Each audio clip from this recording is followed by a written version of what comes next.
Good morning everyone. कितना कम संख्या हो गया है? क्या लग रहे हैं? अच्छा, थैंक यू।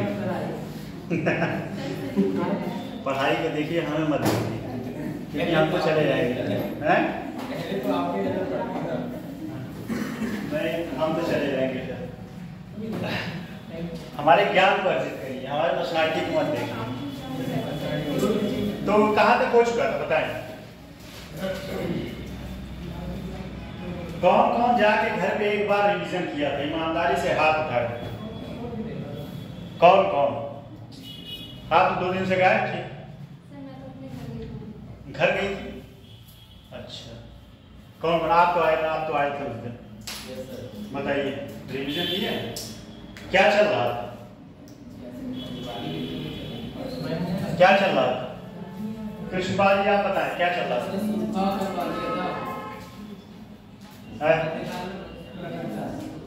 आप शायद उस दिन आए नहीं।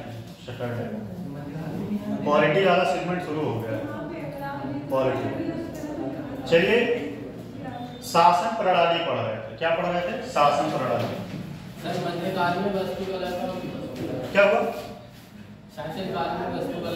हाँ, वास्तुकला कहाँ पहुंच गए भाई?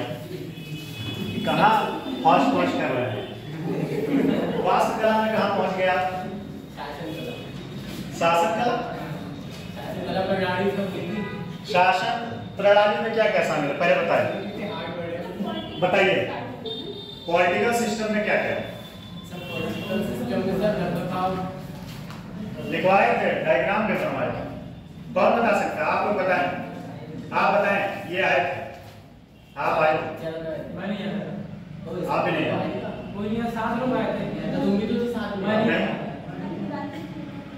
चलिए कोई नहीं आए फिर।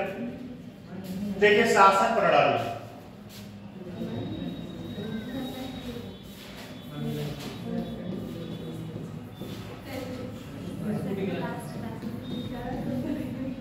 Political system.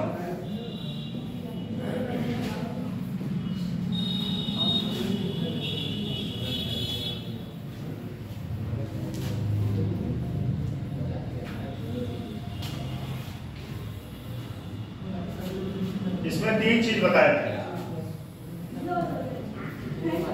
पहला क्या था? विधायिका। विधायिका था। दूसरा क्या था? कार्यपालिका। तीसरा क्या था? न्याय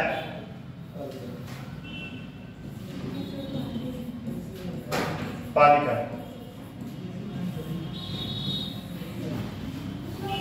जिसमें से ये 3 पढ़ना है। एक हम शुरू किए थे ये कार्यपालिका। बताइए कृष्णकांत जी के तीनों का क्या फंक्शन है? किसी भी देश के शासन प्रशासन का बैन होता है जो विधि निर्वाह करने का कार्य करता है। ठीक है, बहुत सही। केंद्र सरकार नहीं, हम यहाँ उत्तर प्रदेश के परिप्रेक्ष्य में बात कर रहे हैं। संसद प्रधानमंत्री। हाँ, और कार्यपालिका किसी शासन प्रशासन का बैन होता है जो संसद के द्वारा बनाए गए या विधायक के द्वारा बनाए गए नियम फॉलो करता है, इम्प्लीमेंट करता है। ठीक। न्यायपालिका, हाँ न्यायपालिका विधायक द्वारा किए गए कार्य बनाए गए नियम और क्रियान्वयन उन्हें कोई चुनौती है, समस्या है, संवैधानिक गैर संवैधानिक और जांच करता है। व्याख्या। बहुत सही, बहुत अच्छा बताए हैं और यही है। ठीक, आप तो आए थे, क्या क्या बताए थे? बताइए कार्यपालिका में क्या क्या चला था?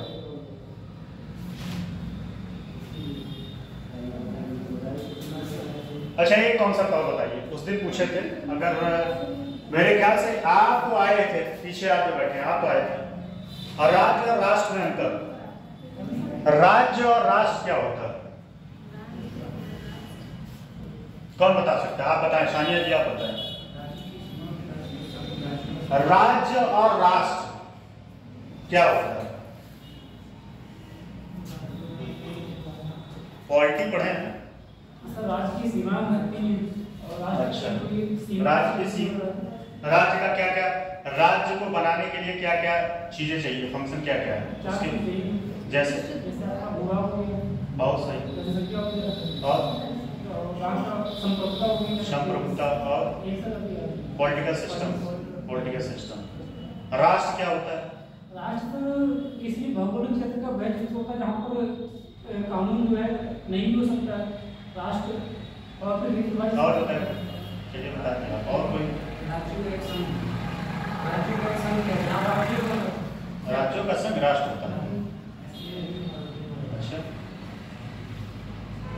खैर ये ऐड कर सकते हैं, सही बताया आप, राज्यों का संघ भी राष्ट्र कह सकते हैं, ठीक है। एक और पॉइंट जो मैं जानना चाह रहा हूं, राष्ट्र एक भावना है, राष्ट्र के प्रति मतलब एक निश्चित क्षेत्र के प्रति लोगों की जो भावना होती है, ठीक है। जैसे आप भारतीय हैं तो भारत के खिलाफ आपका कुछ भी करने के लिए आप समर्पित हैं, अगर लड़ाई हो जाए तो आप सीमा पे जाके बलिदान देने के लिए तैयार हैं। नहीं, राष्ट्रवाद वो अलग होता है, ठीक है, राष्ट्रवाद सही है, आप जो बता रहे हैं राष्ट्रवाद अलग होता है। पहली बात तो ये भावना होता ही है, ठीक है। और राज्यों का संघ, जो राज्यों का संघ है, राज्य जो राज्य मिला के वो राष्ट्र बनाते हैं। जैसे राष्ट्र एक नहीं हो सकता, ठीक, उत्तर प्रदेश राष्ट्र नहीं हो सकता, उत्तर प्रदेश राष्ट्र नहीं हो सकता, ठीक। हमारा कार्यपालिका वाला चल रहा है, ये तीनों पढ़ाएंगे, ठीक है। अभी हमारा चल रहा है कार्यपालिका, ठीक है। कार्यपालिका में हमको क्या क्या पढ़ना है पहले समझ लीजिए। सबसे पहले तो इसमें क्या क्या पढ़ना है,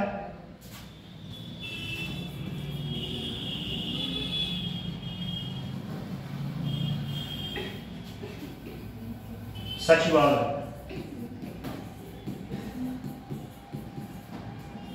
क्या पढ़ना है, सचिवालय, ठीक। उसके बाद क्या पढ़ना है बताइए, पहले बताइए आप। एक बात और ध्यान दीजिए, उत्तर प्रदेश के परिप्रेक्ष्य में बात कर रहे हैं, ठीक है। राज्यपाल, मंत्रिपरिषद और मुख्यमंत्री, ये सब निर्देशालय। इसमें पहले तो हमें सचिवालय, फिर उसके बाद जिला लेवल पे, जिला लेवल पे कौन होता है, डिस्ट्रिक्ट मजिस्ट्रेट, डीएम। उसके बाद एक होता है संभाग, संभाग जानते हैं, कमिश्नर, कमिश्नर, मंडलायुक्त। और उसके बाद एक होता है मंडलायुक्त। मंडलायुक्त का कार्य क्या होता है, कौन बता सकता है? सबसे ज्यादा पावर किसके पास होता है, मंडलायुक्त के पास, कमिश्नर के पास, कि डीएम के पास, कि एसडीएम के पास? अच्छा, एक हियरार्की देना हो तो आप कैसे देंगे? मान लीजिए जिले का सबसे बड़ा कौन हो गया, जिले में, पुलिस डिपार्टमेंट में कमिश्नर, एसपी, और उसके बाद सुरक्षा में वो हो गया। अगर एडमिनिस्ट्रेटिव में देखा जाए, प्रशासन में, तो सबसे बड़ा कौन है, डीएम। डीएम से नीचे एडीएम, ठीक। उसके बाद आपका कौन आता है, उसके बाद कौन आता है बताइए? एसडीएम, जो आप लोग बनने के लिए इच्छुक हैं, डीएम और एसडीएम। कितने लोग डीएम बनने के इच्छुक हैं, कितने लोग एसडीएम हैं? अच्छा, डीएम का कार्य क्या होता है, ये आपका आएगा एग्जाम में पूछेगा, शासन प्रणाली में। अभी क्वेश्चन हम बताएंगे। अच्छा, सचिव के कार्य को भी पूछा गया है। अभी 2023 में क्वेश्चन बना था कि मुख्य सचिव के कार्य की विवेचना करें। मुख्य सचिव, पहले ये समझ लीजिए, सचिवालय जो होता है इसमें कौन कौन होता है, सभी एक साथ बता देंगे, दिक्कत हो जाएगा, पहले समझिए। इसमें सचिवालय का प्रमुख कौन होता है, सचिवालय का प्रमुख कौन होता है, कौन बताएगा? मुख्य सचिव। कौन होता है? मुख्य सचिव। एक एक बात समझिए, तब उसके बाद आगे चलते हैं। मुख्य सचिव का कार्य क्या होता है, कौन बता सकता है? मुख्य सचिव का कार्य क्या होता है? अभी तक आप लोग बहुत सुने होंगे मुख्य सचिव।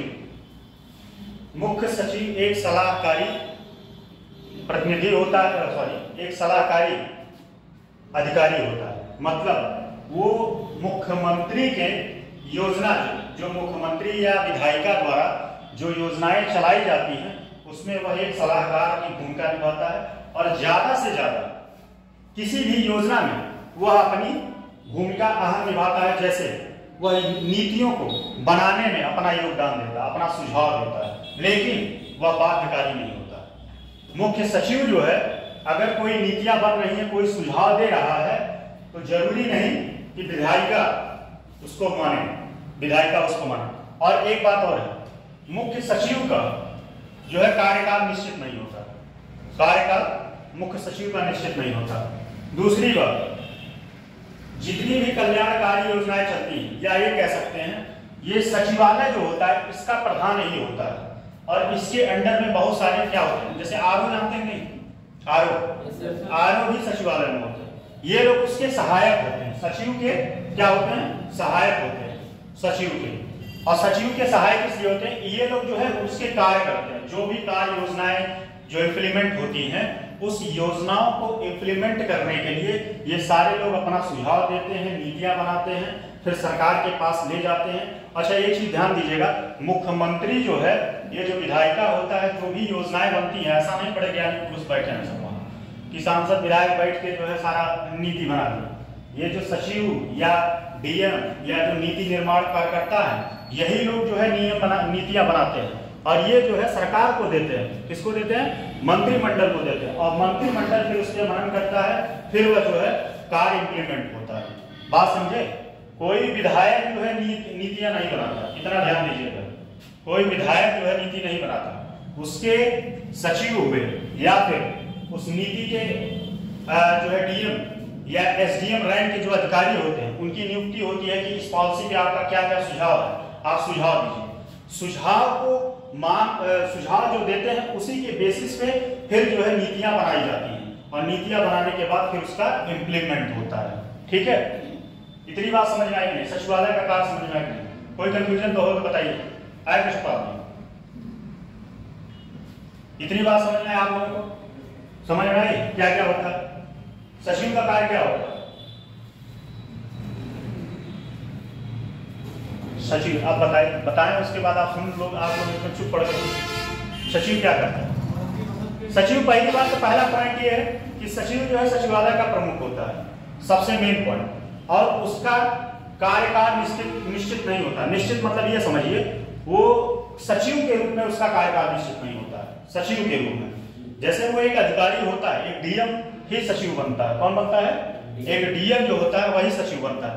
लेकिन ऐसा, अच्छा एक और आउटसोर्सिंग से भी इसमें जो है अपॉइंटमेंट किया जा रहा है, काफी विरोध हो रहा था आउटसोर्सिंग से, तो इसके लिए काफी विरोध भी किया गया कि जो है ऐसे लोग अगर आएंगे तो लोगों का प्रमोशन रुक जाएगा। जैसे जो डीएम होता है वही प्रमोट होके क्या बनता है? सचिव बनता है। ठीक है, तो सचिव के रूप में उसका कार्यकाल नहीं, 2 साल 4 साल ऐसा नहीं, राज्य सरकार नियुक्ति कर दिया, वो अपने रिटायरमेंट तक रहेगा। 1 साल 2 साल से ज्यादा किसी का रहता है सचिव पोस्ट पर, और वो अपने जॉब के लास्ट समय में पहुंचता है। हाँ, उत्तर प्रदेश के मुख्य सचिव कौन है? कौन बता सकता है इस समय?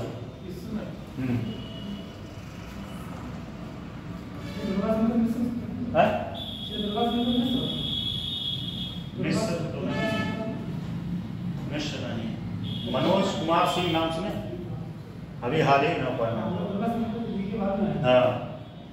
दुर्गा संकट के बाद। चलिए थोड़ा लिखिए तो, और जो पॉइंट आए बताएं।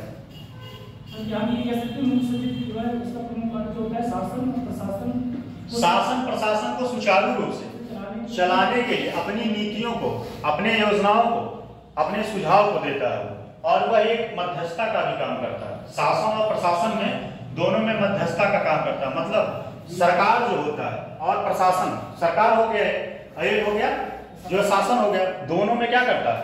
एक मध्यस्थता का काम करता है कि दोनों में कॉन्फ्लिक्ट ना हो। क्या ना हो?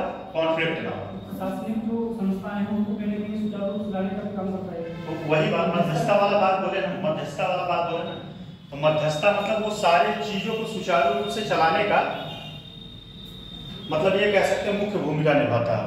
प्रशासन नियंत्रण भी करता है। प्रशासन नियंत्रण तो करेगा ही। मुख्य सचिव का काम क्या है? मुख्य सचिव तो ये आपको सीधी सिंपल सी बात समझिए कि मुख्यमंत्री के बाद मुख्य सचिव है। इतना एक सिंपल कॉन्सेप्ट समझिए कि मुख्यमंत्री के बाद मुख्य सचिव है। अगर मुख्य सचिव चाह ले कोई चीज तो मुख्यमंत्री वो चीज मानेगा अगर चाह ले, क्योंकि उसके आधार पे ही बहुत सारी योजनाएं चलती हैं। तो वो अगर चाह ले तो उसका योजना होगा। जैसे आपके यहाँ अगर कभी मुख्य सचिव का दौरा होता होगा, देखिएगा कितना सब चीजें सड़क पर साफ सफाई होता है, क्योंकि वो जाके वहां रिपोर्ट लगाता है, बताता है कि यहाँ पे क्या फॉल्ट है, फिर उस पर कार्रवाई की जाती है। ठीक है, देखिए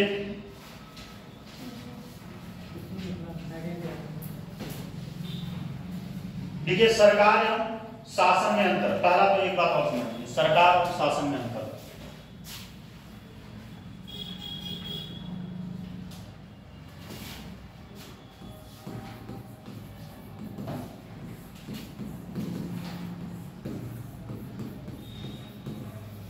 शासन में अंतर।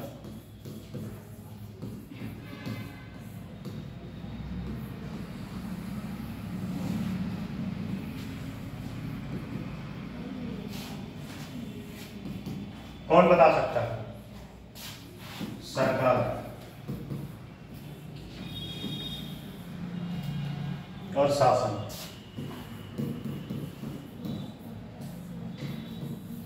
सरकार का क्या कार्य होता है? सरकार का कार्य क्या होता है बताए? कुछ बोला करिए आप लोग, हैं कि नहीं समझ में आता? घर से कोई रिवीजन पॉलिटी वर्टी पढ़े हैं बताइए। अब सरकार नहीं पता है, शासन नहीं पता है, यहाँ इतना डिटेल तो हम पढ़ा नहीं सकते। सरकार बदलती रहती है, सरकार बदलती रहती है। बताइए कृष्णपाल के यही पास आते हैं, बताइए यही बता पाते हैं। सर सरकार जो निर्वाचित होती है वो विधायक काम करती है। सरकार क्या करती है? निर्वाचित होती है। निर्वाचित होती है एकदम से, विधायिका के रूप में काम भी करती है। विधायिका के रूप में, विधायिका के रूप में। और एक बात, सरकार जो है नीतियों को बनाता है, नीतियों को बनाता है और इम्प्लीमेंट करने का काम कौन करता है? वही बात जो कह रहे हैं आप, दोनों का अंतर बता रहे हैं। इसलिए बात यह है कि सरकार और शासन क्या है। सरकार में जो है नीतियां बनती हैं, नीतियां बनती हैं। अच्छा नीति बन गया, ठीक। अब नीति बनाने का, नीति तो बन गया, अब उसको इम्प्लीमेंट करने की जिम्मेदारी किसकी? शासन की जिम्मेदारी। पता चले कोई योजना, मुख्यमंत्री योजना चल रहा है, फॉर एग्जांपल इसी को ले, सरकार ने योजना बना दिया, अगर इसमें समाज कल्याण अधिकारी एक्टिव ना रहे तो ये योजना चल पाएगा? नहीं चल पाएगा। तो समाज कल्याण अधिकारी इसमें क्या हो गया?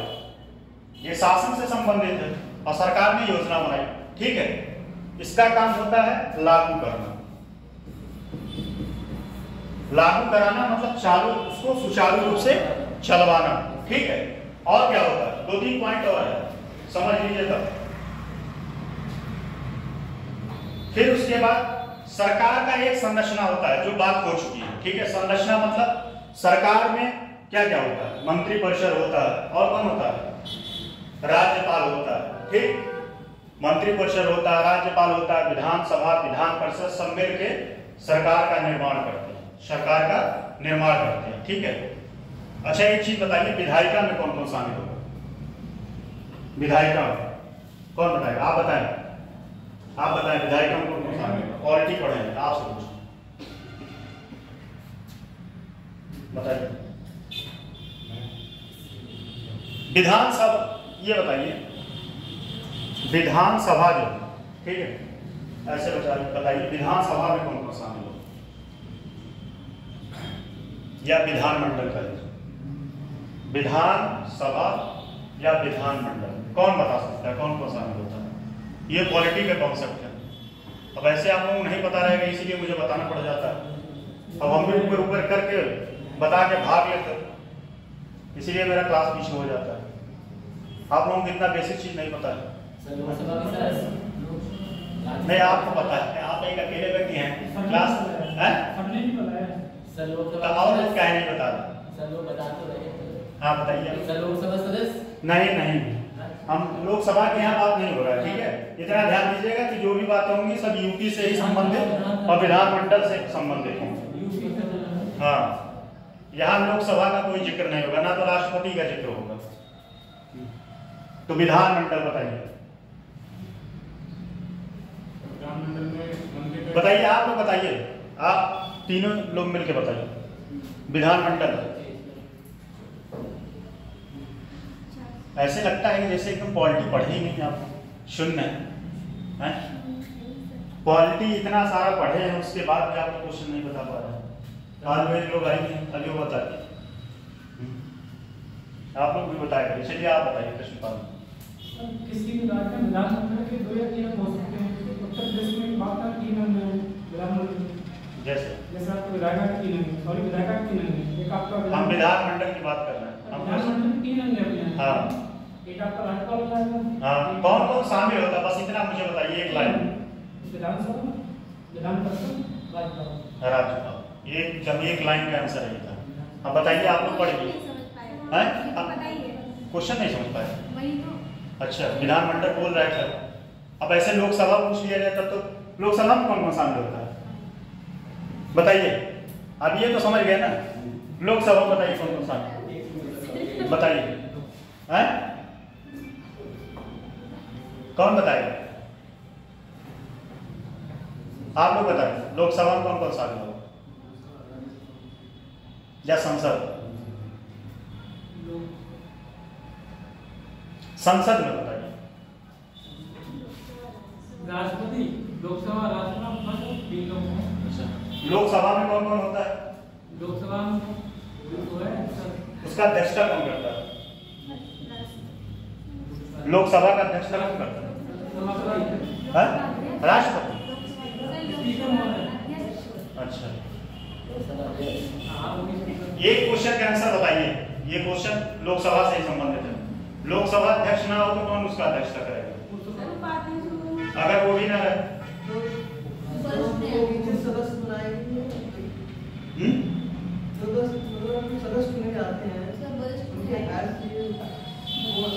तो उस असेंबली के जो सदस्य होते हैं वो मिलके अपना अध्यक्ष चुनते हैं। ठीक है, लिखिए। अच्छा,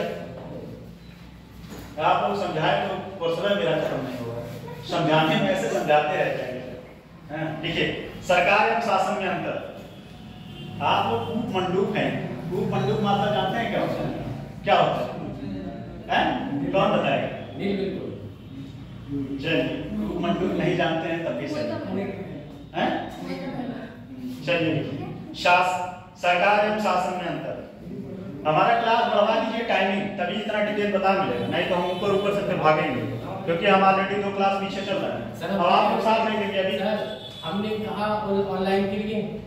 सुनिए, अगर आप लोग साथ नहीं देंगे 12 बजता है तब तक चिल्लाना शुरू, टाइम हो गया, टाइम हो गया। अरे सर आप टाइम देते हैं, फिर उधर 2 बज जाते हैं ना। 2 बज जाते हैं, वो सही है। चलिए लिखिए, सरकार एवं शासन में अंतर। अच्छा, आज क्या चला है सुबह के टाइम? समाजशास्त्र कहाँ से आ गया भाई? समाजशास्त्र कहाँ से आ गया? सर बताए नहीं कि हम क्या पढ़ा रहे हैं? कुछ नहीं पता चलता है। कुछ नहीं पता चलता है। इसका क्लास लगा था। अब मैं बताऊं क्या पढ़ा रहे हैं। यही है सबसे बड़ी कमी, यही है कि आप लोगों को यही नहीं पता पढ़ क्या रहे हैं और उसका यूज क्या है। हमारा एक दिन क्लास का पीछे को पता है जो सिलेबस समझाया था, चाहते तो मैं भी ना समझाता।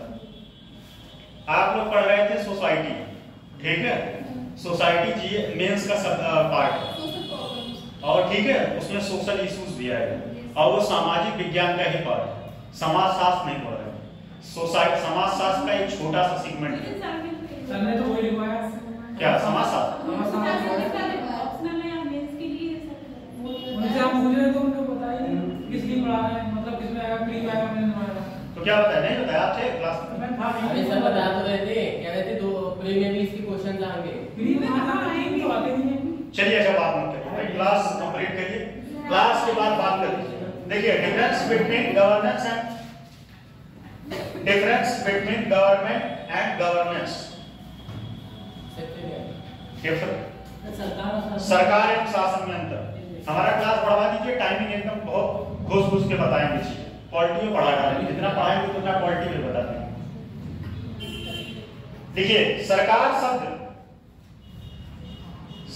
शब्द जहां संरचना या संगठन, सरकार शब्द जहां संरचना या संगठन का संकेंद्रण है या हाँ ठीक है, संकेंद्रण। वहीं शासन शब्द क्रियान्वयन, कौन कौन लिख लेगा क्रियान्वयन? बोर्ड पे आके कौन लिख लेगा बताएं? लिख लेंगे। क्रियान्वयन से संबंधित, क्रियान्वयन मतलब शासन इंप्लीमेंट करता है, ठीक है, योजनाओं। फिर अगला लिखिए, सरकार शब्द जिसका केवल सार्वजनिक, सरकार शब्द जिसका केवल सार्वजनिक नीतियों से, सरकार शब्द जिसका केवल सार्वजनिक नीतियों से संबंध है, वहीं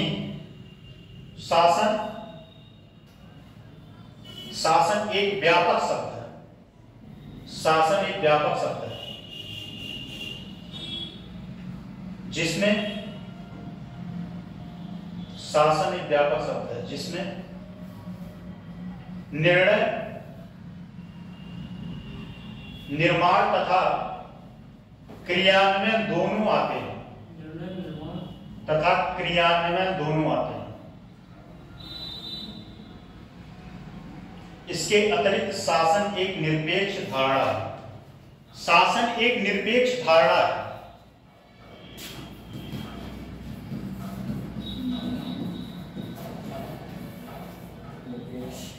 बताइए निरपेक्ष मतलब क्या होता है? ये इसका की पॉइंट है।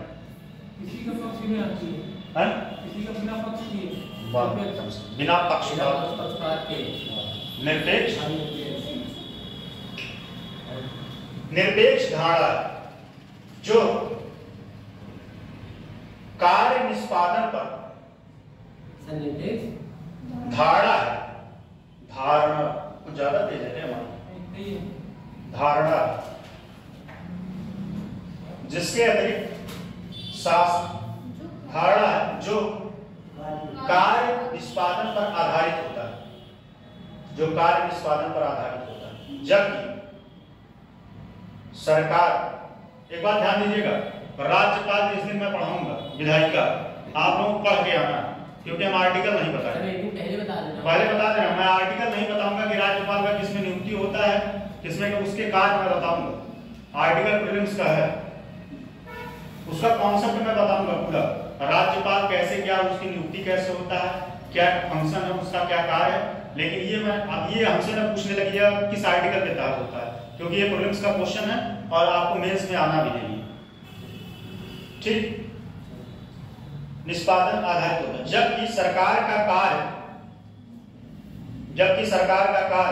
नहीं, आर्टिकल पढ़ाएंगे तो सिलेबस कंप्लीट नहीं होगा। जबकि सरकार का कार्य निष्पादन के साथ साथ अन्य तथ्यों पर भी ध्यान देना है, जबकि सरकार का कार्य निष्पादन के साथ साथ अन्य तथ्यों पर भी ध्यान देना है।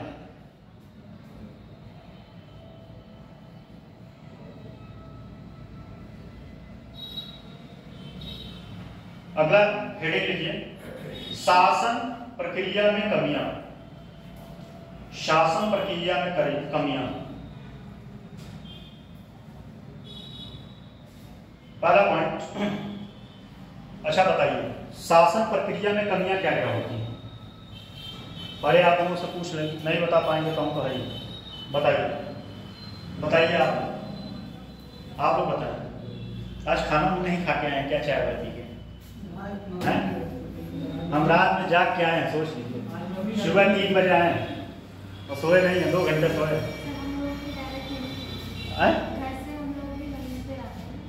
अच्छा, तो यही पास ही में घर होगा ना, ऐसा तो है नहीं कि रात भर सोए नहीं होंगे आप लोग। बताइए शासन प्रक्रिया में कमियां क्या क्या?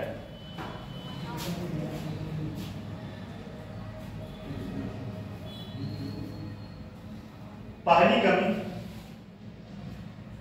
लेखा करना जानते हैं, ऑडिटिंग करना। ऑडिटिंग बहुत सारे डिपार्टमेंट में आज भी ऑडिटिंग नहीं हो पाता है।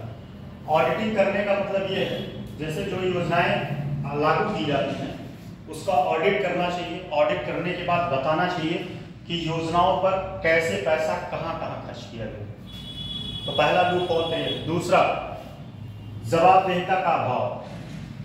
कोई अधिकारी किसी के प्रति ज्यादा जवाबदेह नहीं होता। कोई अधिकारी किसी के प्रति ज्यादा जवाबदेह नहीं होता। तीसरा पॉइंट, एक और,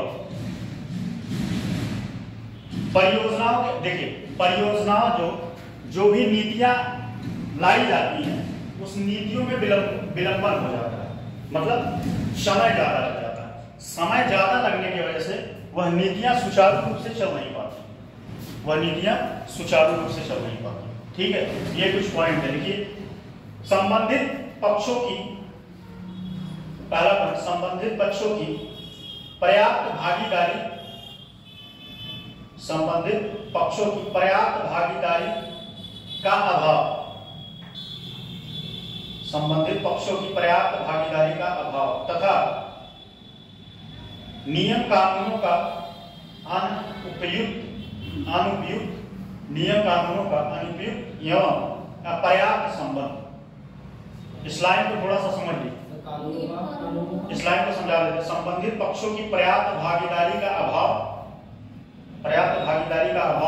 तथा नियम कानूनों का अनुपयुक्त एवं अपर्याप्त संबंध। इस लाइन को लिख लीजिए तो मैं समझा दूंगा इसका मतलब क्या है। नियम कानूनों का अनुपयुक्त, नियम कानूनों का अनुपयुक्त एवं अपर्याप्त संबंध।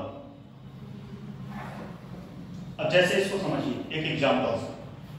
कोई योजना, मान लीजिए किसी ट्राइबल क्षेत्र के लिए योजना चल रही है, लागू सरकार कोई योजना लाया ट्राइबल क्षेत्र के लिए, और ट्राइबल क्षेत्र के लिए योजना लाया, लेकिन उसमें कमियां यह है कि जो ट्राइबल क्षेत्र का व्यक्ति है, जो उससे पीड़ित है, उस व्यक्ति की भागीदारी उसमें कम होती है। उस व्यक्ति की, या कह सकते हैं उस समाज की, या उस ट्राइबल क्षेत्र के लोगों का नेतृत्व उसमें कम होता है, जिसके वजह से नीतियां जो है इंप्लीमेंट नहीं हो पाती सही से। जैसे आपको सारी सुख सुविधाएं मिल रही हैं, ठीक है, आप एक गरीब व्यक्ति का दुख कैसे समझ पाएंगे? गरीब व्यक्ति का दुख समझने के लिए आपको खुद गरीब होना पड़ेगा, या उसके लिए कोई योजनाएं चलाने के लिए उस तबके के व्यक्ति को शामिल करना पड़ेगा। उस तबके के व्यक्ति को जब शामिल करेंगे तभी वह नीतियां ज्यादा प्रभावी ढंग से बनाई जा सकती हैं, जिससे उस समाज को, या उस एरिया को, या उस क्षेत्र को लाभ मिले। यह बात समझ में आएगी? स्लाइड का मतलब यही था। चलिए अगला लिखिए, प्रभावी लेखाकरण की, ये तो हम बताइए, प्रभावी लेखाकरण की व्यवस्था का अभाव। प्रभावी लेखाकरण की व्यवस्था का अभाव, इसका मतलब क्या बताया था? बताइए कृष्णपाल। ऑडिट न होना, योजनाओं का। अब जैसे, अब मैं ये एग्जांपल तो नहीं दे सकता। जैसे मान लीजिए कोई योजना है मनरेगा, ठीक, मनरेगा पैसा आ रहा है, प्रधान से कौन हिसाब मांगने जा रहा है? कभी आपने पूछा प्रधान से? सेक्रेटरी से पूछे कि कितना पैसा आया, योजना पे आया, कहाँ खर्च किए? इसीलिए सेक्रेटरी अपना पैसा खर्च भी करता है। वो पता चले सड़क लगवाता है, उसी सड़क को फिर से एक बार पटवा देगा। तो ये सब कमियां होती, ये सब लूप होल्स हैं, ठीक। दूसरा, नीतियों और कार्यों, तीसरा पॉइंट, नीतियों और कार्यक्रमों एवं परियोजनाओं के, नीतियों व कार्यक्रमों एवं परियोजनाओं के क्रियान्वयन में अनावश्यक विलंबन। नीतियों एवं कार्यक्रमों एवं परियोजनाओं के क्रियान्वयन में अनावश्यक विलंब। आज आप लोग बड़े सुस्त पड़े हैं, कोई कारण है क्या? हैं? थक गए, पटाखा जला इतना मिठाई खाए। अच्छा, मिठाई खाने से बहुत ज्यादा जो है एनर्जी मिलता है, उसके बाद ये हाल है। चलिए लिखिए अगला, निजी, एक पॉइंट और लिखिए, निजी उद्यमों के नियमों अधिनियमों के बारे में अस्पृश्यता।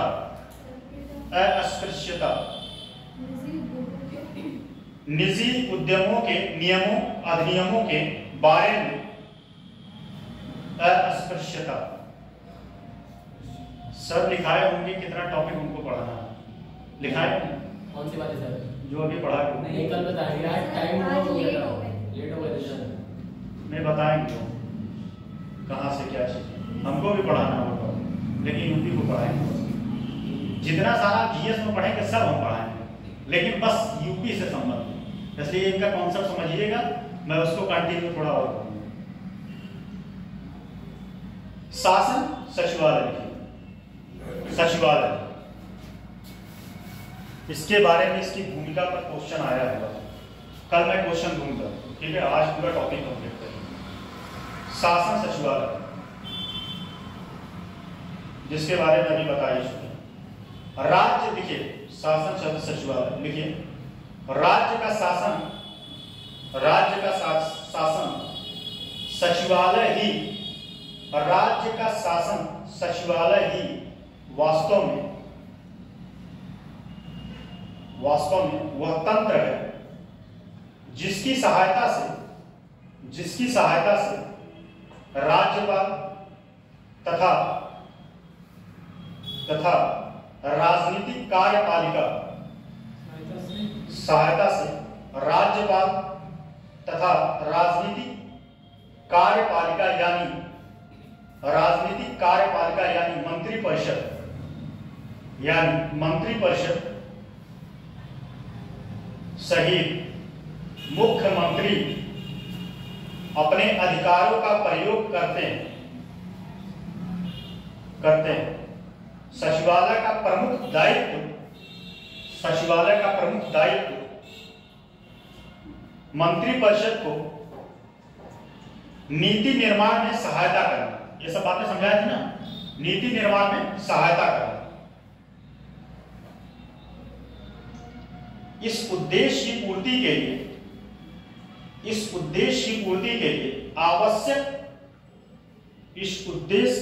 के लिए आवश्यक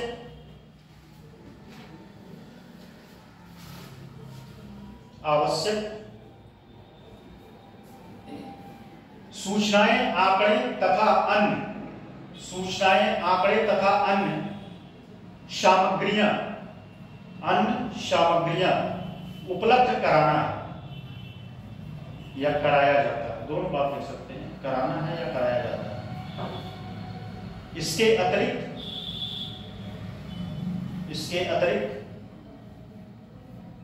सचिवालय राज्य सरकार द्वारा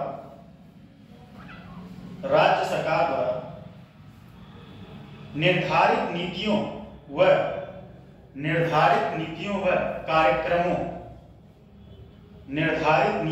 कार्यक्रमों के क्रियान्वयन की भी देख रेख करता है। उड़ गया। शासन सचिवालय की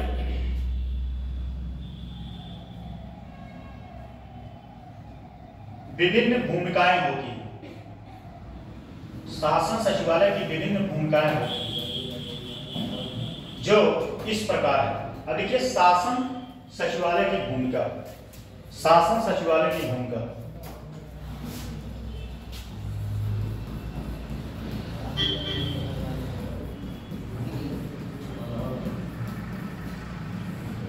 सचिवालय की भूमिका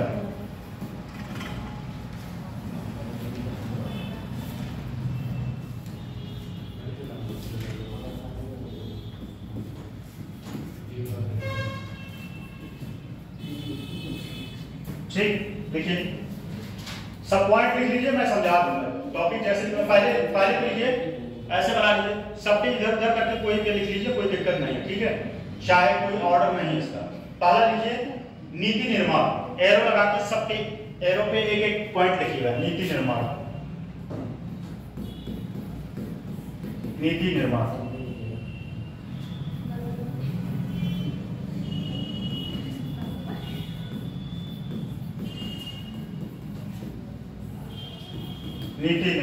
फिर देखिए उसके बाद सूचना संग्रहण, अगले एरो सूचना संग्रहण, समन्वय सूचना संग्रहण, अगले पॉइंट में समन्वय, अगले पॉइंट में समन्वय। फिर अगला पॉइंट नियम निर्माण का नियंत्रण, सूचना संग्रहण, फिर अगला पॉइंट समन्वय, फिर अगला पॉइंट नियम निर्माण व नियंत्रण, नियम निर्माण व नियंत्रण, फिर अगला पॉइंट क्रमिक, पॉइंट नहीं किसी एरो पे ही लिखना है, ठीक है, क्रमिक,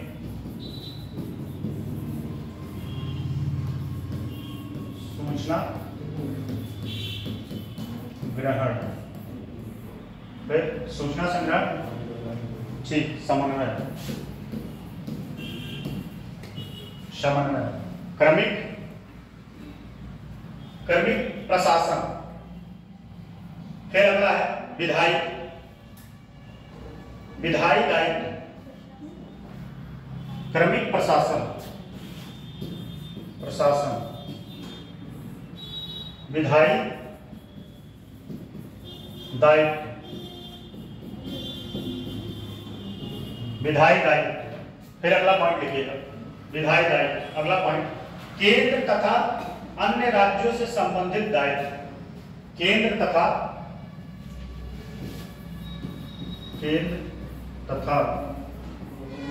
अन्य राज्यों से संबंध, अन्य राज्यों से संबंध। अगला पॉइंट प्रशासकीय नेतृत्व, प्रशासकीय नेतृत्व, फिर अगला पॉइंट वित्त संबंध, वित्त संबंध, यह होगा प्रशासकीय, प्रशासकीय वित्त संबंध। फिर अगला, फिर एक और लिख लीजिए प्रशासनिक सुधार, प्रशासनिक सुधार,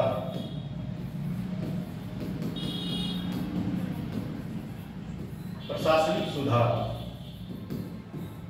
एक और लिख लीजिए प्रशासनिक सुधार, एक और सामान्य प्रशासन, सामान्य प्रशासन,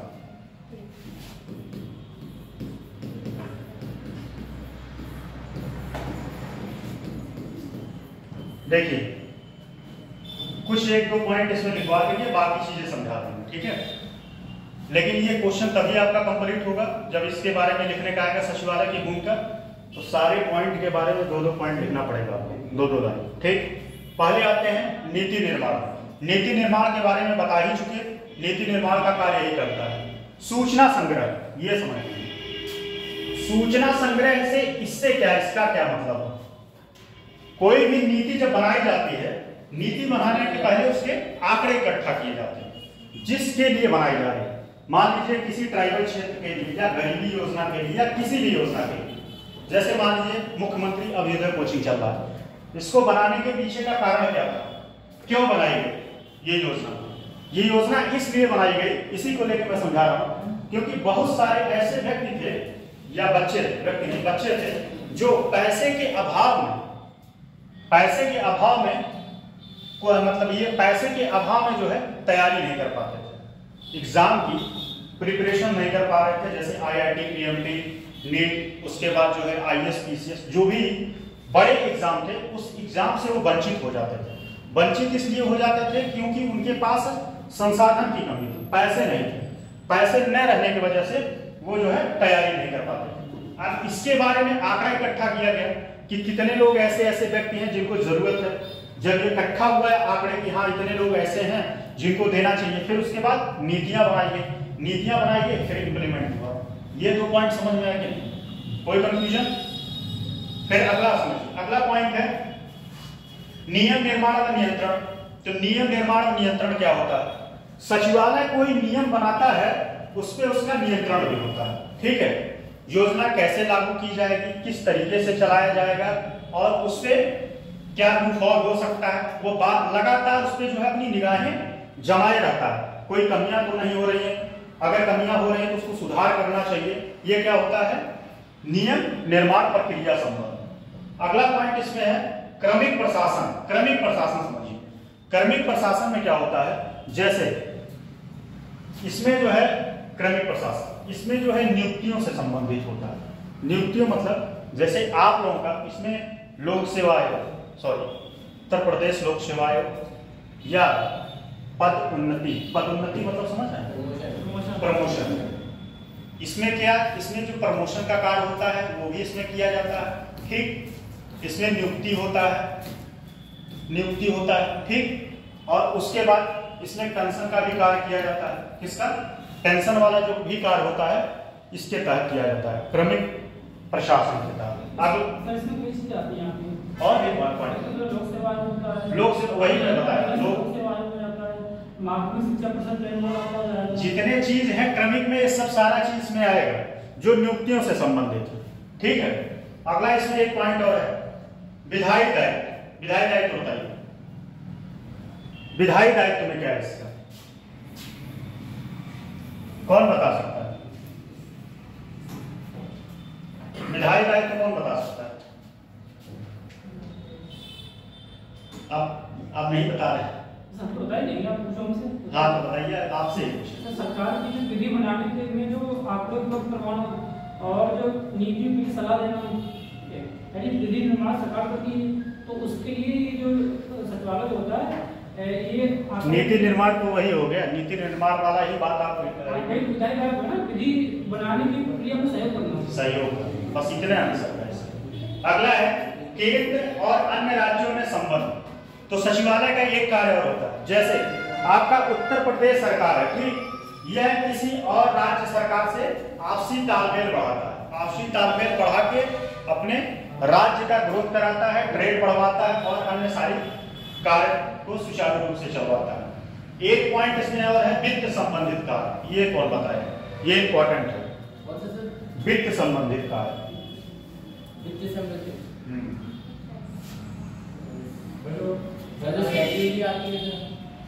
पहले बताइए, इतना जितना बताए समझ में आया कि नहीं, इतिहास पास हो गया। समन्वय का मतलब क्या होता है? बताइए कृष्णपाल जी, समन्वय का मतलब क्या होता है? बताइए आप। मतलब जितने भी विभागों के साथ मिलकर काम करना, मिलकर काम करना, आपसी तालमेल के साथ, आपसी तालमेल के साथ। इसमें बताइए वित्त संबंधी, वित्त संबंधी बताइए। आज आप लोग एकदम खाली पड़े सर, ये फाइनेंशियल से हैं? वो तो हमें भी पता है, इसका इंग्लिश बता रहे हैं आप। अगर वो करे गए ना उस हिसाब से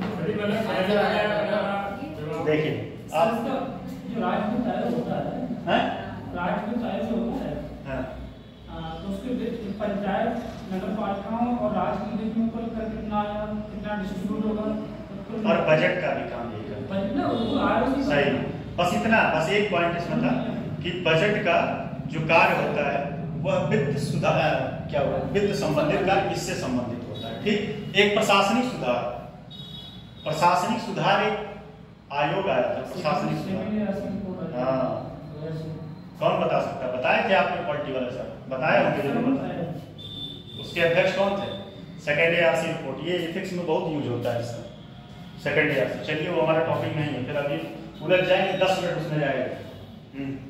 अगला है सामान्य प्रशासन। सामान्य प्रशासन मतलब और जितने सारी योजनाएं बची उसको जो है सुचारू रूप से, सामान्य में सभी आ जाते हैं, ठीक।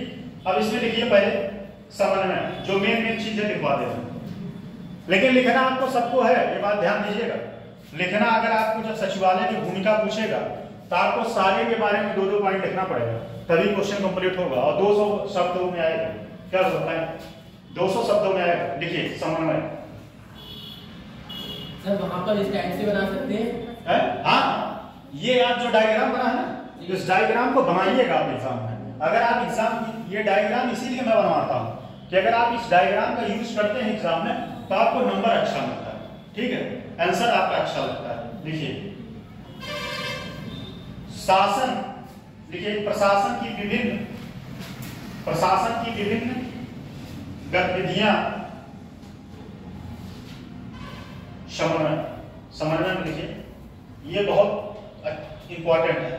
प्रशासन की विभिन्न गतिविधियां निर्देशालयों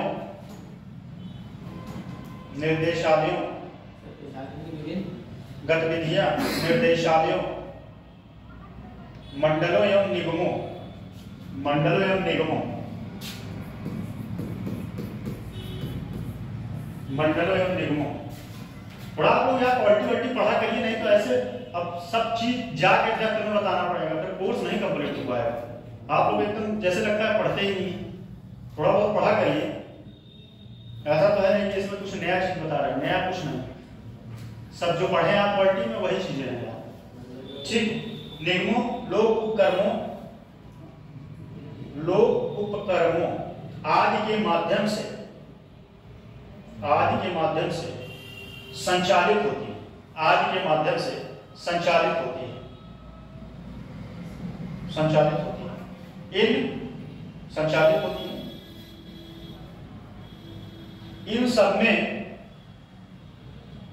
सब में समन्वय आवश्यक है ताकि, इन सब में समन्वय आवश्यक है ताकि राज्य का समन्वित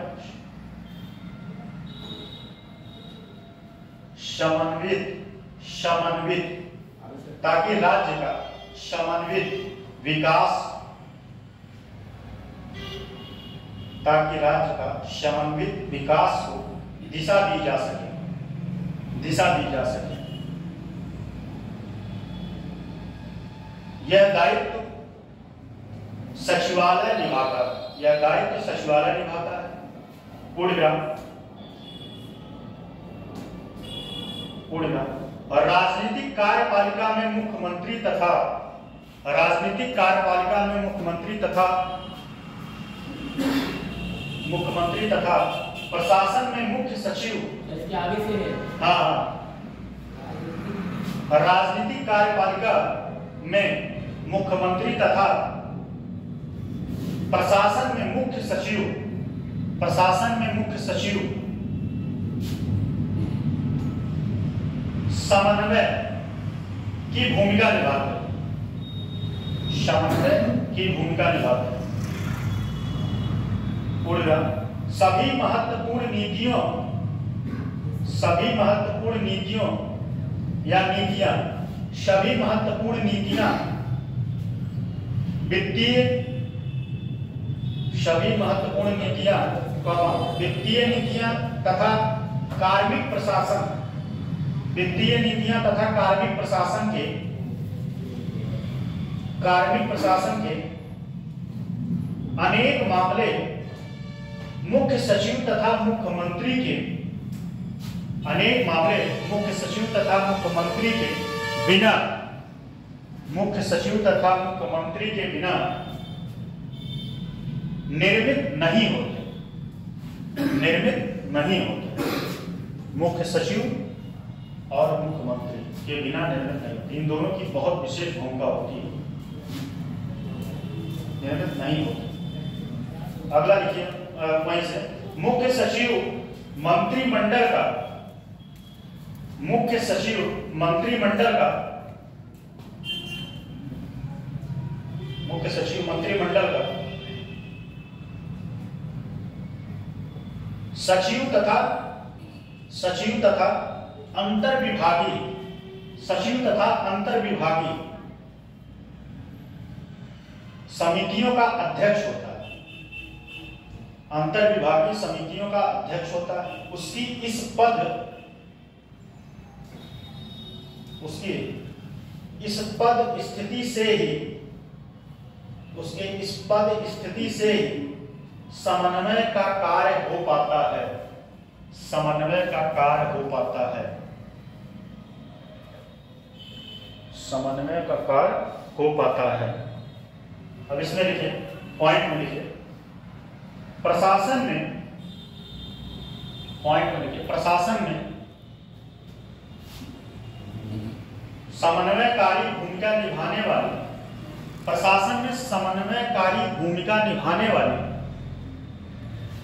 समन्वयकारी भूमिका निभाने वाली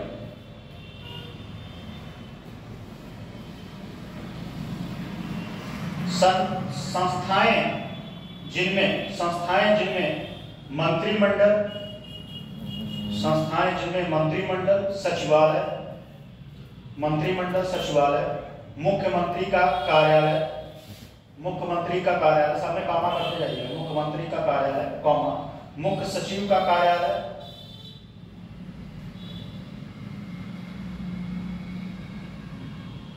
मुख्य सचिव का कार्यालय, कॉमा, वित्त, कॉमा, विधि, कॉमा, क्रमिक प्रशासनिक सुधार आदि विभाग शामिल हैं। वित्त, विधि, क्रमिक, सब में कॉमा करते हैं, वित्त, विधि, क्रमिक, सब में कॉमा। सर क्रमिक की बात क्यों बोला? क्या हुआ? मुख्य सचिव का कार्यालय, मुख्य सचिव का कार्यालय, फिर कामा, वित्त, कामा, विधि, कामा, क्रमिक प्रशासनिक सुधार आदि विभाग शामिल, आदि विभाग शामिल। पूर्ण इनमें समन्वय के कारण है, इनमें समन्वय के कारण है, इनमें समन्वय के कारण है आपसी,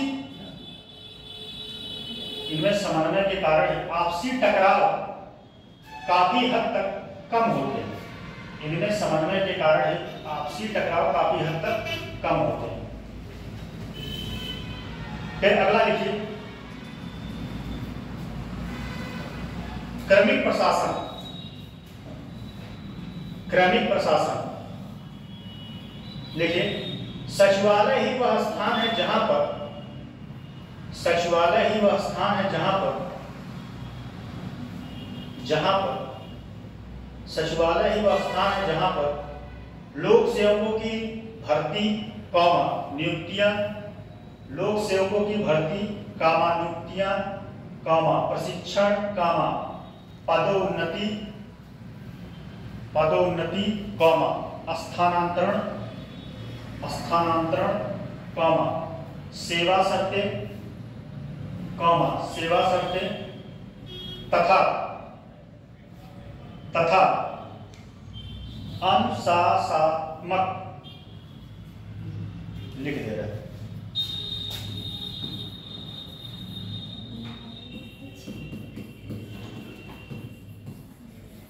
लिख दीजिए,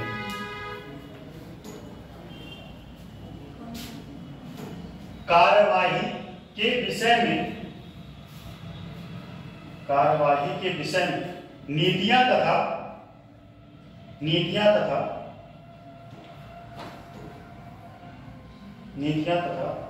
पद्धतियां तय की जाती हैं, पद्धतियां तय की जाती हैं। पूर्ण नए पदों का सृजन, नए पदों का सृजन, नए पदों का सृजन,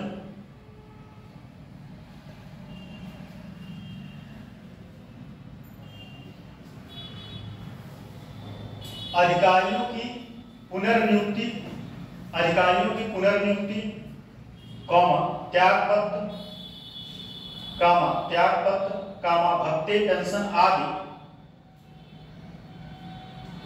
त्यागपत्र, भत्ते, पेंशन आदि मामलों के संबंध में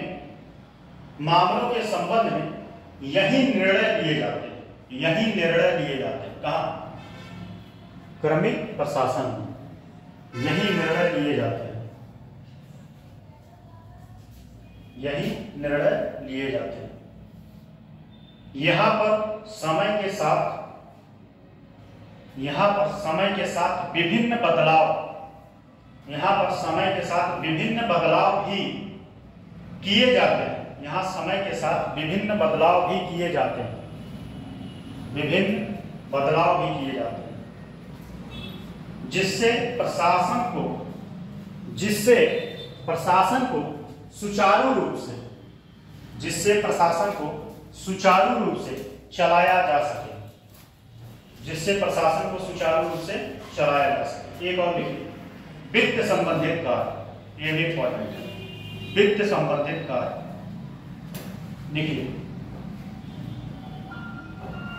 finance related work, finance related work लिखिए, राज्य के वित्तीय प्रशासन में सचिवालय के, राज्य के वित्तीय प्रशासन में सचिवालय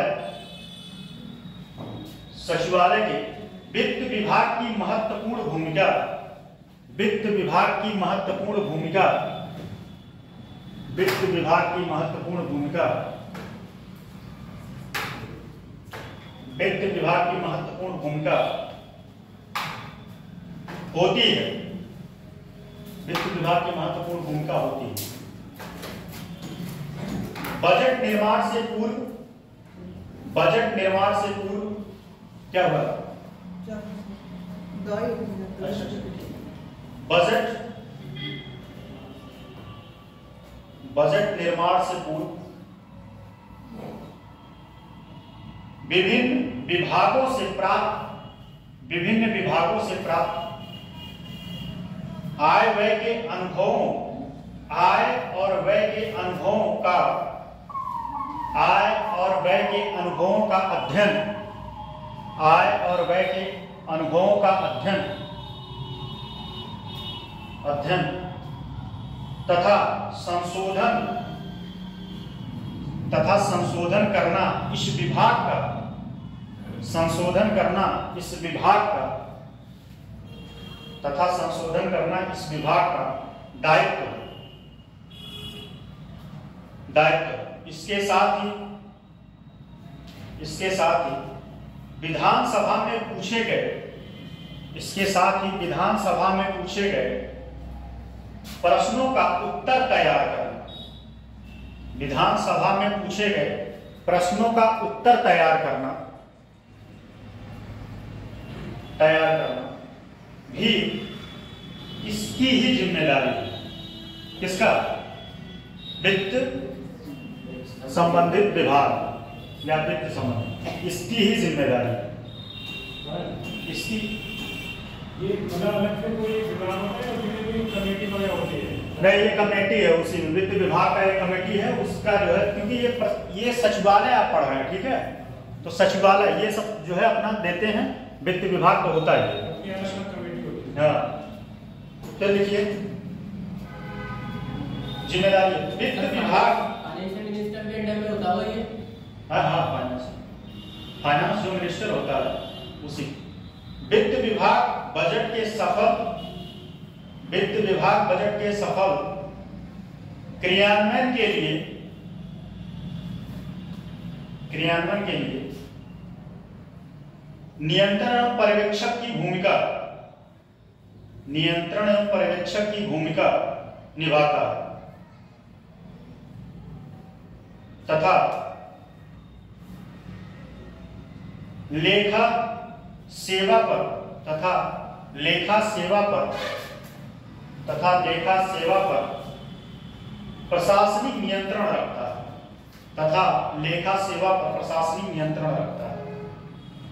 एक और लिखिए, ये इंपॉर्टेंट है, जो इंपॉर्टेंट था मैं लिखवा दूं। एक और लिख लीजिए, केंद्र तथा अन्य राज्यों से संबंधित दायित्व।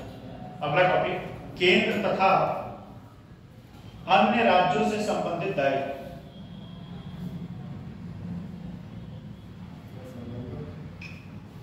Duties related to centre and other state.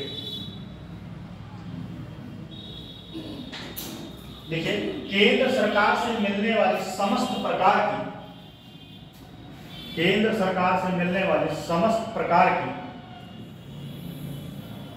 आर्थिक प्रकार की आर्थिक सुविधाएं तथा, आर्थिक सुविधाएं तथा अन्य निर्देश, आर्थिक सुविधाएं तथा अन्य निर्देश सचिवालय के द्वारा ही, सचिवालय के द्वारा ही ग्रहण किए जाते हैं। राज्य के अन्य राज्यों के, राज्य की अन्य राज्यों के साथ, राज्य के अन्य राज्यों के साथ मामले जैसे जल वितरण, राज्य के अन्य राज्यों के साथ मामले जैसे जल वितरण, सीमा निर्धारण, अभी रिसेंट में बताइए कौन से दो राज्य के बीच जो है सीमा निर्धारण के लेके विवाद चल रहा है? कौन बता सकता है? बताइए कृष्णपाल भैया। कौन से रिसेंट में दो राज्य ऐसे हैं जिनको सीमा के लेके विवाद चल रहा है? मणिपुर और किसको किसको पता है? तो टाइम आप लोगों को नहीं, ये करंट है, ठीक है, करंट है और ये पिछले साल का इशू था। नहीं, ये इशू तो बहुत पुराना है, मुद्दा करंट का है, ज्वलंत मुद्दा किस समय चल रहा है? ये इशू तो काफी समय से चला रहा है, ये सीमा विवाद। अब जैसे पाकिस्तान का सीमा विवाद आज का थोड़ी है, चाइना का आज का थोड़ी, लेकिन ये मुद्दा करंट में चल रहा है। कहने का मतलब ये था क्या लिखे? जल वितरण सीमा निर्धारण, पर्यावरण सुरक्षा, तस्करी नियंत्रण आदि मामले निपटाने में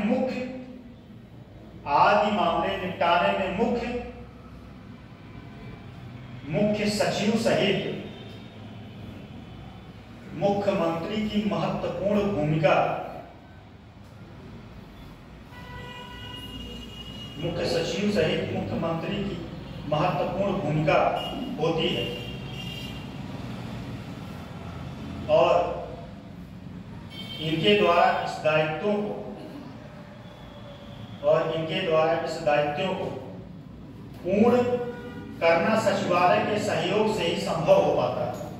पूर्ण करवाना सचिवालय के सहयोग से ही संभव हो पाता है। अब ये बताइए, सचिवालय की भूमिका पर क्वेश्चन आए तो लिख लेंगे नहीं? बताइए, अब सचिव के बारे में बताइए, क्वेश्चन लिख लेंगे कि नहीं? क्वेश्चन लिखिए पहले, सचिवालय की भूमिका पर टिप्पणी करें। सचिवालय की भूमिका पर टिप्पणी करें या टिप्पणी लिखें? 200 वर्ड में लिख के आइएगा, 200 शब्द। कल आपको भी लिख के ले आना है कृष्णपाल जी। चलाएंगे। अच्छा, अल्टरनेट में आप आते हैं, देखता हूँ अल्टरनेट क्रम पे आते हैं। अच्छा, क्या ऐसा कोई रीजन है क्या? क्या पहले मैं धीरे कर रहा हूँ, वो तो बताएं आप, कई बार बताएं। तो चीजें कंफर्म है तो उस हिसाब से आता हूँ। तो कैसे पता कि आपको अगले दिन हम वही टॉपिक चलेगा? नहीं, ये तो सब नहीं पता क्या बारे में, जैसे मेरा कुछ पॉलिसी तैयार किया। एक बात मेरा ध्यान दीजिएगा, आपके लिए, सबके लिए, जीवन में कभी अपने आप को सर्व ज्ञानी नहीं मानना चाहिए। मैं यहाँ खड़ा हूँ ना, तब भी मैं नहीं मानता कि मुझे बहुत कुछ आता है, नहीं आता। सही बता, सर्व ज्ञानी कोई नहीं। सीख रहा हूँ, उम्मीद है। क्या बोल? सचिवालय का सचिवालय क्या? सचिवालय दिखाना शुरू करते हैं। सचिवालय की भूमिका पर टिप्पणी लिखिएगा, भूमिका निभाइएगा, ठीक है? कहने का मतलब ये है, सार इतना है कि हम ज्ञान का कोई और सीमा नहीं होता। आपको अगर मिले, देखिए यूपी स्पेशल ऐसा सब्जेक्ट है, 400 नंबर है आपका। सच में अगर आप जीएस देंगे तो यहाँ से आपको 400 नंबर मिले। और जीएस आप पढ़ते रहिए, जीएस में आप 80 नंबर से ज्यादा कोई टॉपर्स पा नहीं रहे। आप उठा के टॉपर्स की कॉपी चेक कर लीजिए। लेकिन ये ऐसा एक सब्जेक्ट है क्योंकि अभी ना तो इसमें अच्छे से कोई कंटेंट है, बहुत मेहनत करने के बाद कंटेंट मिल रहा है, बात जान लीजिए। फ्री में मिल रहा है, आपको समझ नहीं आएगा। जब किताब पढ़ेंगे तब समझ में आएगा, एक पॉइंट नहीं निकाल पाएंगे। चलिए लिखिए, मुख्य सचिव।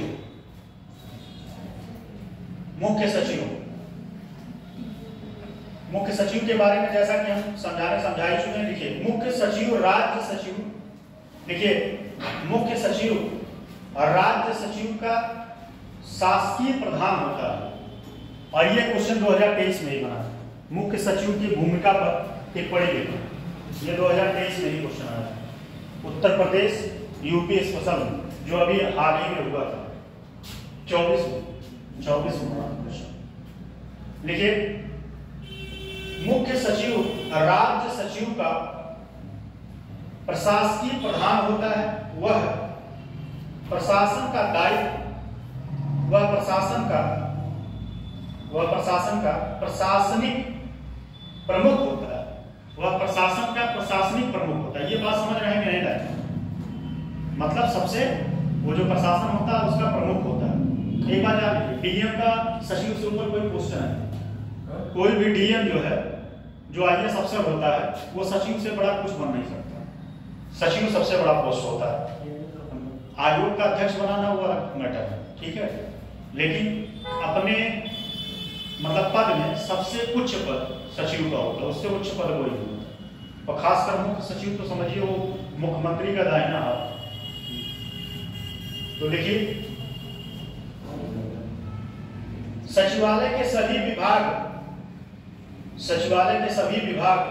उसके नियंत्रण में होता है। सचिवालय के सभी विभाग उसके नियंत्रण में होता है।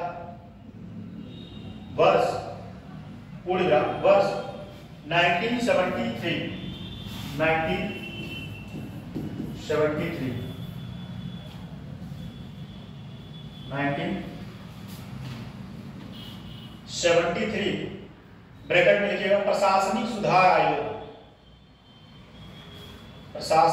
आयोग की सिफारिश, ब्रैकेट क्लोज।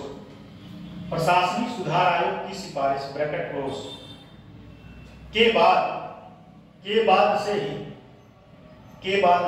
मुख्य सचिव का पद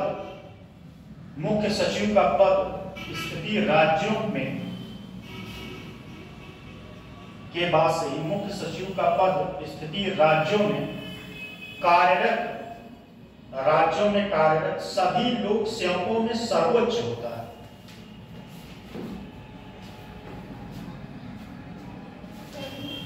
मुख्य सचिव का पद स्थिति राज्यों में कार्यरत सभी लोक सेवकों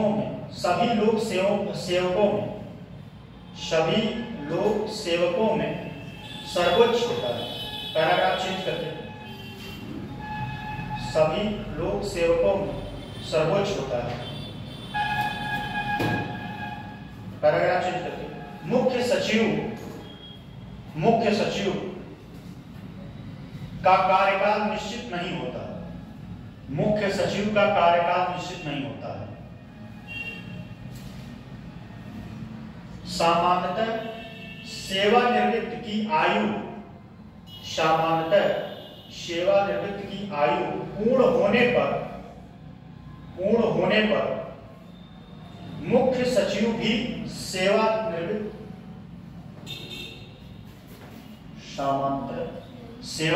की आयु पूर्ण होने पर, किसकी सेवानिवृत्त? जो सचिव होता है, जो डीएम होता है, डीएम का कार्यकाल कितने साल का होता है? कितने साल का उसका होता है? टाइम होगा 60 की 62 की 65? 65। अच्छा, कौन बताएगा? 65 एग्जैक्ट है। चलिए देखिए, पद स्थिति राज्यों में, ठीक है, सेवानिवृत्त कर दिए जाते हैं। सेवानिवृत्ति की आयु पूर्ण होने पर मुख्य सचिव भी सेवानिवृत्त कर दिए जाते हैं। मुख्य सचिव भी सेवानिवृत्त कर दिए जाते हैं।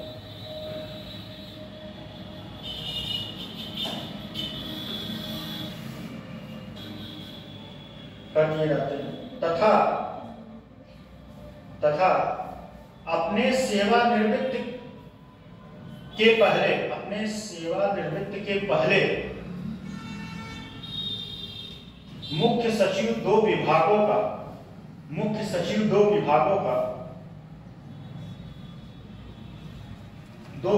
का भी सचिव होता है। 2 विभागों का भी सचिव होता है, जिसमें एक सामान्य प्रशासन विभाग,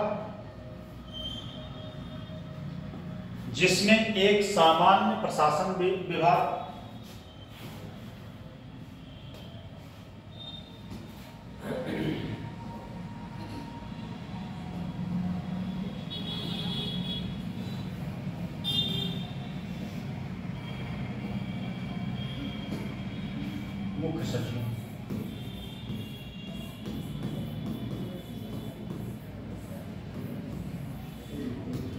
दो देखिए एक विभाग जो है, दो विभागों का सचिव होता है, एक सामान्य विभाग, दूसरा मंत्रिमंडल विभाग। इन दोनों में बताइएगा क्या मतलब है। एक सामान्य विभाग, एक मंत्रिमंडल।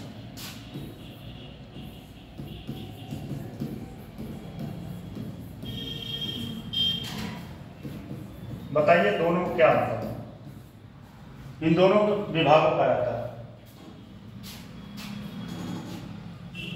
बताइए। अच्छा, मुख्य सचिव आप लोग पढ़े हुए होंगे, पॉलिटी का ये टॉपिक था नहीं, तभी आप लोग बहुत सोच पढ़े। मुख्य सचिव का कार्यकाल होता है, ठीक है। तो एक हो गया सामान्य विभाग। सामान्य विभाग जैसे फॉर एग्जाम्पल जिस पद डीए मान लीजिए सचिव, ठीक, तो उस पद के तहत विभिन्न योजनाएं या मंत्रालय होता है, जो विभाग होता है उस विभाग का प्रमुख होता है। सामान्य विभाग के अंदर विभिन्न जो योजनाएं चल रही हैं उस विभाग का वो प्रमुख होता है। और इस मंत्रिमंडल में जो मंत्रिमंडल होता है, मंत्रिमंडल को जो सुझाव दिया जाता है उसका वह प्रमुख होता है, ये नीतियों को लागू करने का। फिर से बात समझ लीजिए, इसमें जो भी नीतियां बनाई जाती हैं, जो छोटे छोटे विभाग होते हैं उसका प्रमुख होता है सामान्य विभाग में। और इसमें क्या होता है, जो मंत्रिमंडल होता है, मंत्रिमंडल के लिए जो होलिस्टिक लेवल पे जो सुझाव दिया जाता है उन सारे सुझावों के भी रूप में ये मध्यस्थता करता है, और उसका भी क्या होता है, ये अध्यक्ष होता है या सदस्य होता है, ठीक। ये बात समझिए। क्या ये कह सकते हैं दोनों कार्यपालिका के अंग हैं? सामान्य विभाग जो है आपने बताया, मंत्रिमंडल, दोनों कार्यपालिका के अंग होते हैं। एक इसमें स्थायी कार्यपालिका का अंग है, एक अस्थायी का। अस्थायी, वो भी सही है। मंत्रिमंडल विभाग है वो अस्थायी वाला है, वो भी सही है। चलिए लिखिए, अब इसलिए इसमें लिख लीजिए भूमिका। पहले एक पॉइंट और लिखिए, सचिवालय विभाग, क्या मंत्रिमंडल लिख लिया था ना, मंत्रिमंडल लिख लिया था कि क्या लिखे थे, लाइन बोलिए आप। सर किसी भी बात है मंत्रिमंडल एक बात है। अच्छा, मंत्रिमंडल विभागों का सचिव भी होता है, विभागों का सचिव भी होता है, जिसमें एक सामान्य प्रशासन विभाग, दूसरा मंत्रिमंडल, सचिवालय विभाग का सचिवालय विभाग शामिल होता है, सचिवालय विभाग शामिल होता है। अब मुख्य सचिव की भूमिका देखिए, मुख्य सचिव की भूमिका, भूमिका क्या है। अच्छा, इसको थोड़ा सा अलग टाइप में बनाइएगा, एग्जाम में यूज करिएगा, एक ही टाइप का डायग्राम मत बनाइएगा। भूमिका,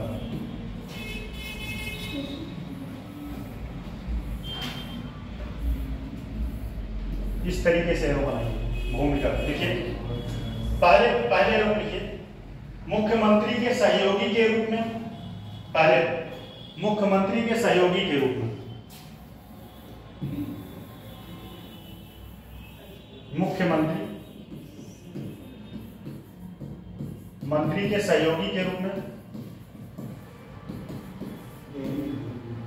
दूसरा लिखिए, मुख्यमंत्री के सहयोगी के रूप में। दूसरा, मुख्य प्रशासनिक अधिकारी के रूप में, भूमिका उसका क्या है, मुख्य प्रशासनिक अधिकारी के रूप में। तीसरा, मंत्रिमंडल के सचिव के रूप में,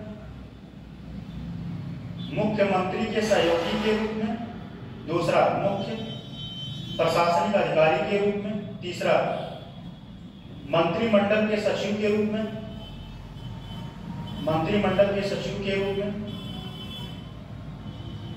चौथा,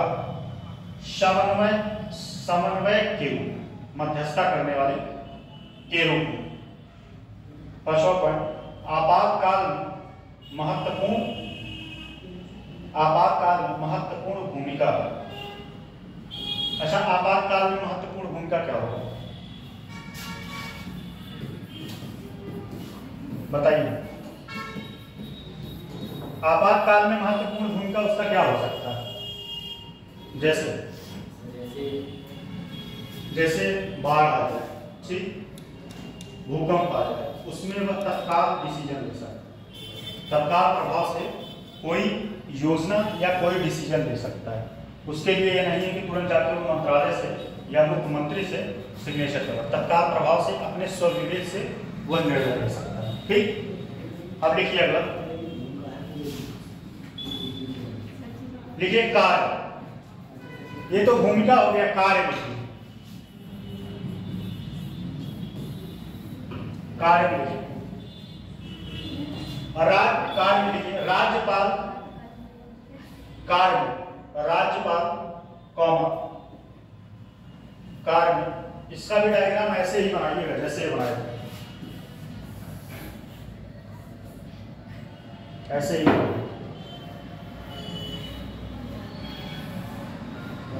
कार्य लिखिए। राज्यपाल कॉमा, राज्यपाल कॉमा मंत्रियों कॉमा, राज्यपाल कॉमा मंत्रियों कॉमा मुख्यमंत्रियों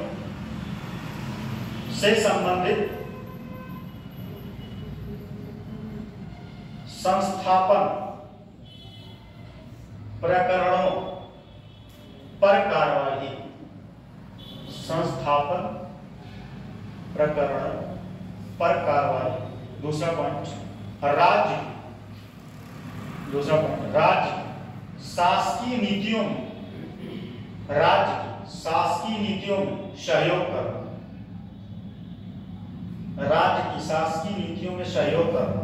तीसरा पॉइंट, लोक सेवकों के, तीसरा पॉइंट, लोक सेवकों के स्थानांतरण कौन पद उन्नति आदि मुद्दों को देखना, पद उन्नति आदि मुद्दों को देखना। सचिव की भूमिका समझे, कार्य समझे, क्या भूमिका क्या क्या था, कार्य क्या था, दोनों को अलग समझिए। फिर लिख लीजिए कुछ अन्य कार्य, आदर्श में क्या क्या उसकी आ सकते हैं, आदर्श में लिखिए कुछ अन्य कार्य। उसी तरीके से डायग्राम इसका भी बनाइए, कुछ अन्य कार्य। पहले एरो पे लिखिए कुछ अन्य कार्य, केंद्र राज्य संबंधों, कुछ अन्य कार्य, अन्य कार्य, केंद्र राज्य संबंधों कॉमा क्षेत्रीय परिषदों के बीच, क्षेत्रीय परिषदों के बीच पत्र व्यवहार, पत्र व्यवहार समन्वय करवाना, पत्र व्यवहार समन्वय करवाना, समन्वय करवाना। अगला पॉइंट, संसद तथा, अगला पॉइंट, संसद तथा राज्य विधानमंडल में, संसद तथा राज्य विधानमंडल में मुख्यमंत्री तथा अन्य मंत्रियों से,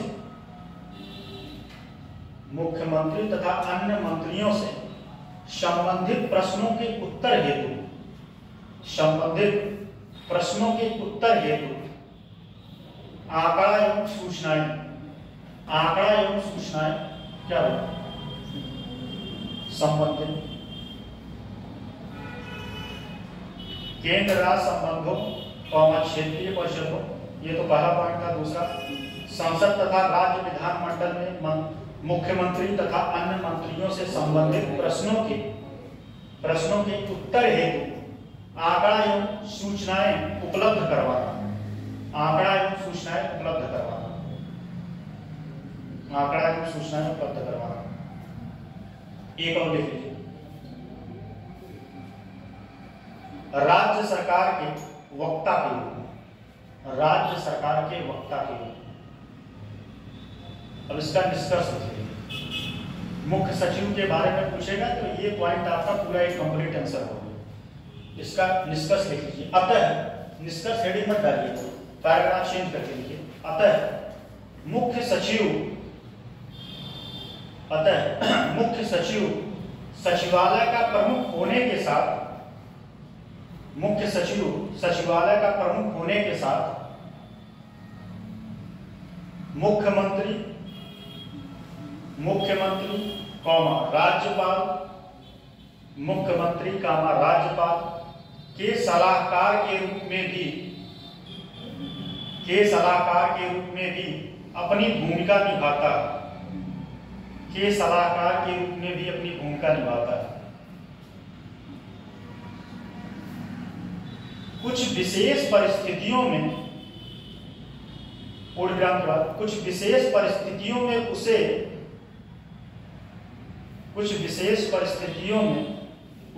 प्रशासन से संबंधित निर्णय लेने का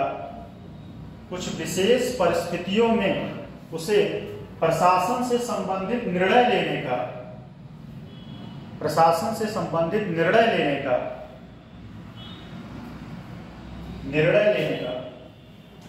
अधिकार भी होता है। वह मंत्रिमंडल का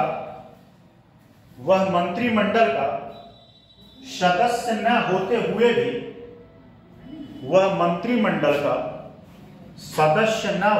भी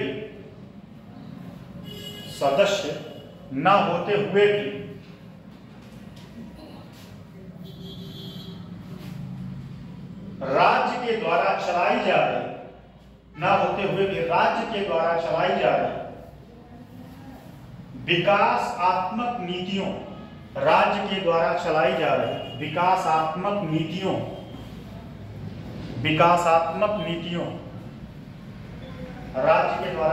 रही विकासात्मक नीतियों में अपनी एक प्रमुख भूमिका निभाता है।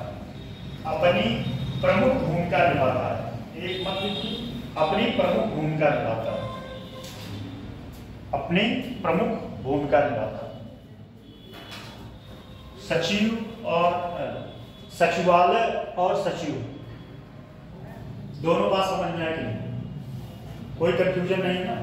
चलिए अगला पॉइंट लिखिए, अगला हेडिंग में समझ लीजिए, तो फिर उसके बाद थोड़ा सा जिला प्रशासन।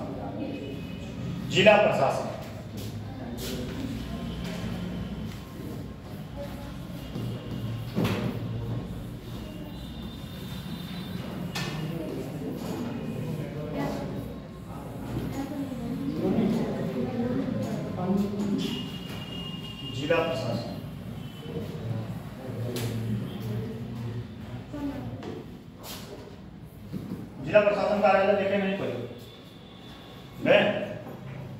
जिला प्रशासन कार्यालय क्या क्या होता है? अभी तक तो सचिवालय हो गए, अब आ गया जिला प्रशासन। बताइए जिला प्रशासन का कार्य क्या होता है? कौन बताइए आप? कृष्णकांत जी बताइए। जिला प्रशासन के भी दो ही कार्य होते हैं, जैसे एक कार्यपालिका वाला कार्य होता है, एक सामान्य शासन वाला कार्य होता है। जिला प्रशासन का कार्य, ठीक है, जिला प्रशासन का कार्य सबसे प्रमुख कार्य यह होता है कि विभिन्न कल्याणकारी योजनाओं को सुचारू रूप से चलवाना। ठीक, जैसे कौन सी योजना बताइए, कौन सी और कौन बताइए? हम राज्य की बात कर रहे हैं, केंद्र का यहाँ कोई जिक्र नहीं। कन्या सुमंगला योजना, बहुत मुख्यमंत्री विकास योजना, मुख्यमंत्री आवास योजना, आवास योजना केंद्र, आवास योजना और मुख्यमंत्री आवास योजना ग्रामीण और मुख्यमंत्री योजना, मुख्यमंत्री हथकरघा योजना। देखिए अब योजना नहीं गिनवाना है, बस इतना सिंपल सा कॉन्सेप्ट है, समझिए। विभिन्न कल्याणकारी योजनाओं का सुचारू रूप से चलवाना, ठीक है। और जो लूपहॉल है नीतियों में, उसमें लगातार सुधार करते रहना, जो भी योजनाएं चल रही हैं उसका क्या करें, योजनाएं जो चल रही हैं क्या करें, उसको देख रेख करना और उसमें जो कमियां हैं लगातार उस कमियों को सुधारते रहना, ठीक है। चलिए देखिए जिला प्रशासन, डिस्ट्रिक्ट एडमिनिस्ट्रेटिव, जिला प्रशासन लिखिए क्या हो? कल नहीं, आज ही टॉपिक कंप्लीट है, टॉपिक आज ही कंप्लीट है। क्या हो? अरे एक टॉपिक लिख लीजिए बस, उसके बाद खत्म, ये टॉपिक खत्म, 10 मिनट लगेगा, 10 मिनट लिखिए।